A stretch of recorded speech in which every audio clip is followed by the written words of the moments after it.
இந்த சேனலை இதுவரை சப்ஸ்கிரைப் பண்ணாதவங்க மட்டும் சப்ஸ்கிரைப் பண்ணுங்கள். பிடிச்சிருந்தா லைக் பண்ணுங்கள். உங்கள் உறவினர்களுக்கும் நண்பர்களுக்கும் ஷேர் பண்ணுங்கள். நன்றி.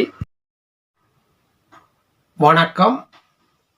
ஆகஸ்ட் மாத ராசி பலன்களை பார்த்து வருகிறோம். இன்று நாம் பார்க்கவிருக்கின்ற ராசி விருச்சிக ராசி. ஓம் நம சிவாய சிவாய நம. ஓம் நமோ நாராயணாய.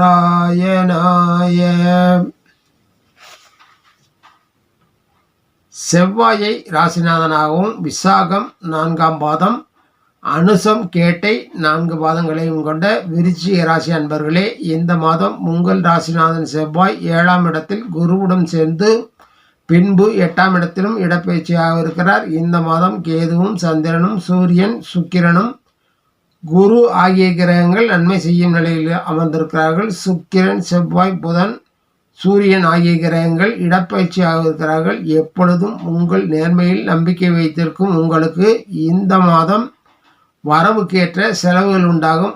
அதிகப்படியான முயற்சிகள் மூலமாக உங்களுக்கு வேண்டியது கிடைக்கும். பயணத்தில் தடை தாமதம் அலைச்சல் ஏற்படலாம். ஆரோக்கியத்தில் அதிகப்படியான கவனம் செலுத்த வேண்டியிருக்கும். வீண் செலவுகளை தடுக்க திட்டமிடுதல் அவசியம். தொழில் வியாபாரத்தில் மந்தமான நிலை நீடிக்கும். ஆனாலும் லாபம் சீராக இருக்கும். போட்டியாளர்கள் விலகி போவார்கள். வாடிக்கையாளர்களிடம் உறவை வலுப்படுத்திக் கொள்வது நல்லது. வேலையில் இருப்பவர்களுக்கு மேலதிகாரிகளின் ஆதரவை பெறுவீர்கள். வீண் அலைச்சலை தடுக்க முன்னெச்சரிக்கையாக செயல்படுவது நல்லது. சக ஊழியர்களின் ஆதரவை பெறுவீர்கள். வாழ்க்கை துணையின் ஆலோசனையின்படி செயல்படுவது நல்லது.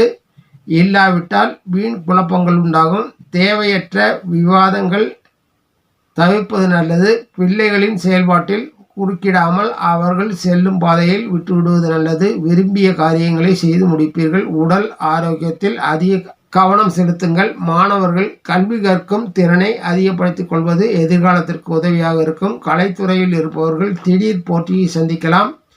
தொழில் நேரம் கடந்து உழைக்க வேண்டியிருக்கும். சக கலைஞர்களிடம் நட்புறவை நாடுவது நல்லது.